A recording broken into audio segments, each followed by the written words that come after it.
Ini merupakan sebuah kisah gila tentang pengalaman yang belum bisa kulupakan sampai saat ini.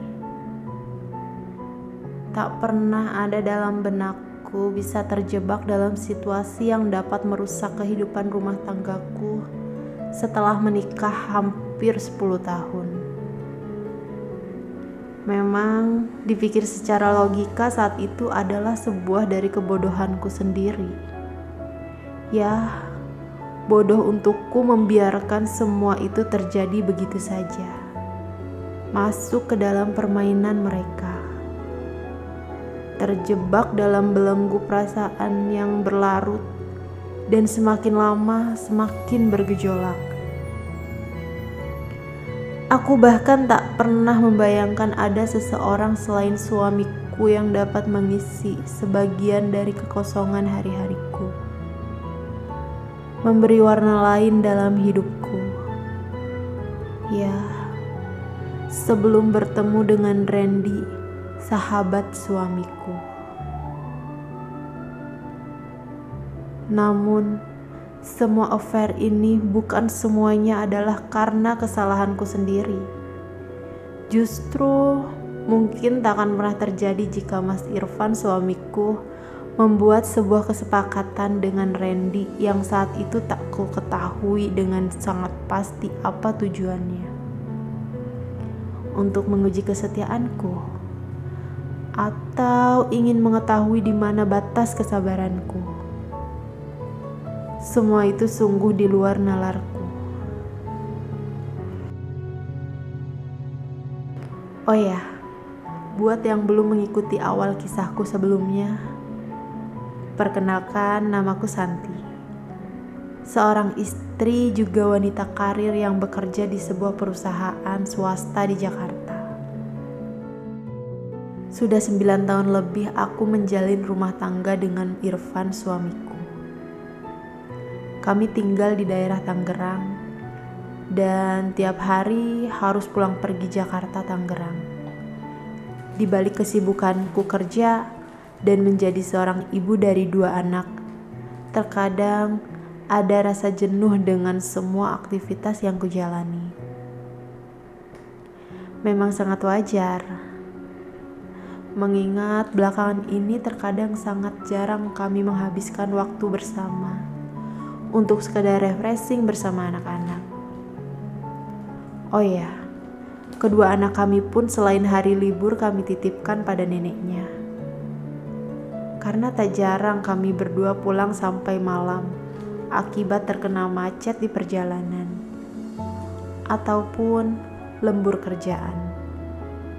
Terutama Mas Irfan yang belakangan ini sering mendapat lembur. Singkat cerita, hari itu seorang teman dari suamiku bernama Randy datang untuk menetap di rumah kami untuk waktu 1 bulan ke depan. Karena ada tugas di sini. Kebetulan memang karena di rumah cuma ada aku dan Mas Irfan saja. Jadi, Randy bisa tidur menggunakan kamar anak kami yang kosong.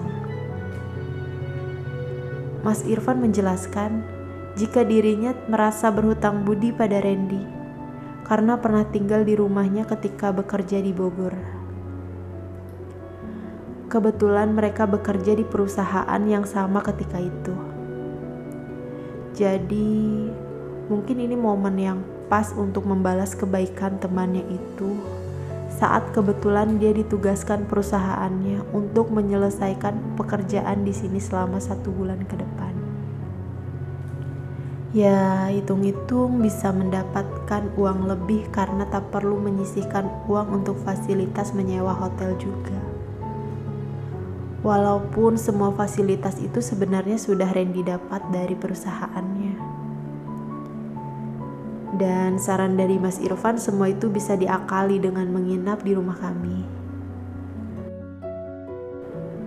Banyak hal yang terjadi tanpa sepengetahuan Mas Irfan saat itu sejak kedatangan Randy di sini. Memang awalnya semua tampak wajar. Kecanggunganku yang sedari awal terlihat semakin lama berangsur normal dan biasa ketika berkomunikasi dengan Randy di rumah. Ya, Randy adalah tipe orang yang mudah bergaul di lingkungan manapun. Itu tampak jelas dengan karakternya yang ceria dan humoris.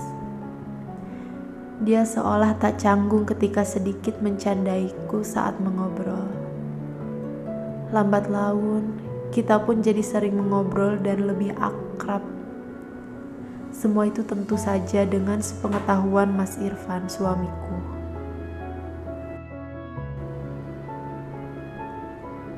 Hari demi hari berlalu. Keakraban kami seketika membuat sebuah arti lain untukku.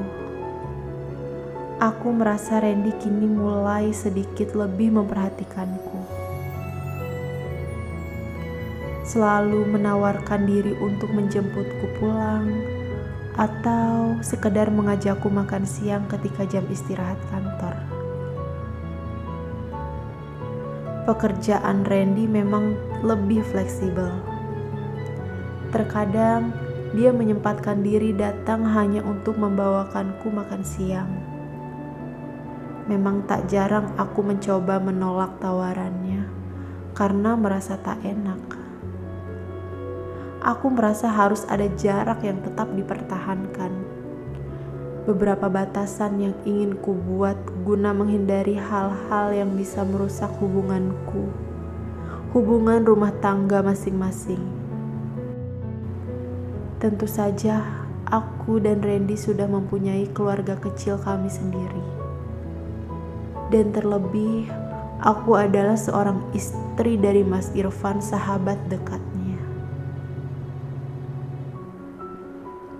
Akan tetapi, justru keadaan itu membuat hari-hariku terasa berbeda. Kejenuhanku dengan rutinitas hidup yang tiap hari sama, kini berangsur jadi lebih berwarna. Ya memang, tak kupungkiri dengan mengesampingkan kemunafikanku sebagai seorang wanita. Aku merasa senang terhadap seluruh perhatian Randy padaku. Sesuatu yang sudah jarang kudapatkan dari suamiku, Mas Irfan. Hal-hal yang dilakukannya selalu tidak bisa kutebak. Selalu membuatku terkejut di samping khawatir. Ya, aku khawatir menjadi terlalu nyaman. Aku makin nyaman dengan candaannya. Buayan dan godaannya selalu saja membuatku tersenyum. Bahkan, apa yang dilakukannya terkadang di luar batas. Bentuk godaannya bukan hanya sebatas ucapan, melainkan sudah sampai ke bentuk fisik.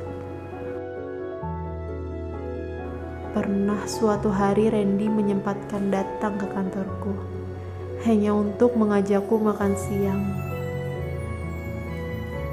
Dengan membawakannya makanan yang sudah sengaja dia beli. Kami pun langsung makan siang bersama di dalam mobilnya. Sebelumnya, aku sempat menolak tawarannya karena sudah memesan makan siang sendiri di tempat kerjaku. Ya, bukan Randy namanya kalau dia tidak memaksaku untuk menerima ajakannya. Dan dengan terpaksa saat itu aku pun menyetujuinya. Dan saat itu pula dia menciumku.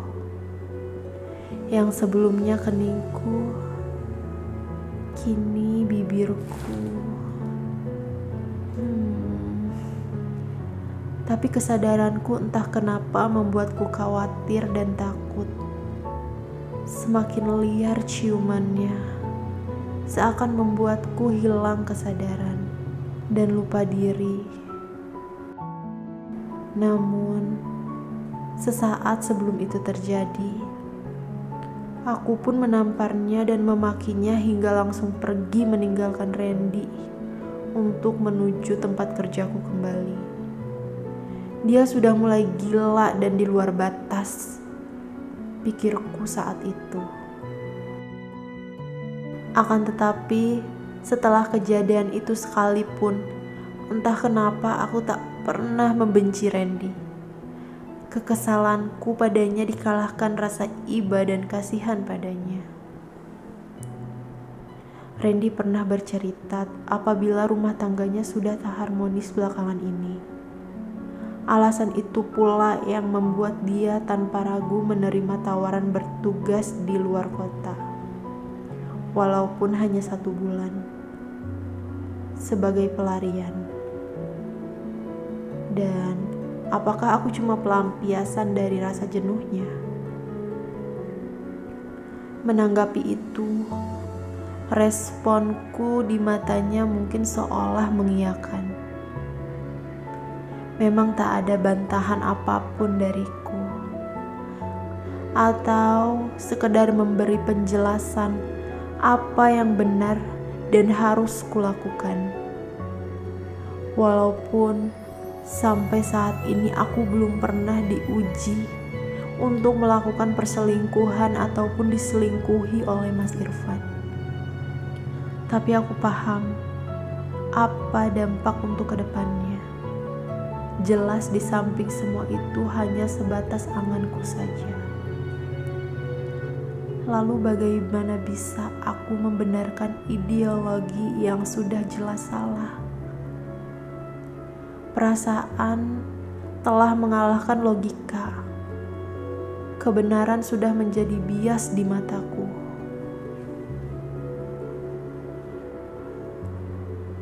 Hari Sabtu minggu ketiga sejak Randy menetap bersama kami, banyak hal yang sudah berlalu dan bakal selalu kujadikan kenangan. Randy secara mendadak ingin mencari penginapan dan stay di sana sampai akhir masa tugasnya di sini. Dia menjelaskan jika pekerjaannya yang semakin menumpuk dan mengharuskannya hampir tiap hari pulang telat. Ya, sebelum itu Randy sempat cuti beberapa hari karena kecelakaan. Saat dia pulang dari kantorku untuk makan siang bersama, hari di mana pertama kali dia benar-benar menguji kesetiaanku. Siang itu Randy menelponku dan memintaku untuk menemaninya mencari penginapan. Tapi bukan itu yang membuatku sedikit cemas. Sebelumnya Mas Irfan bilang padaku jika hari ini Randy berencana untuk pulang ke Bogor. Tentu sudah 2 minggu lebih dia belum menengok keluarganya di sana, walaupun hari libur. Dan rasa penasaranku yang kuat membuat aku mengiyakan saja keinginannya. Aku belum ingin pisah dengan Randy. Malam itu, di mana aku menemani Randy untuk mencari penginapan yang dekat dengan tempat kerjanya. Banyak hal yang ingin kutanyakan. Rasa penasaranku menutupi rasa cemas yang sebelumnya datang. Dan ini sudah di luar sepengetahuan suamiku, Mas Irfan.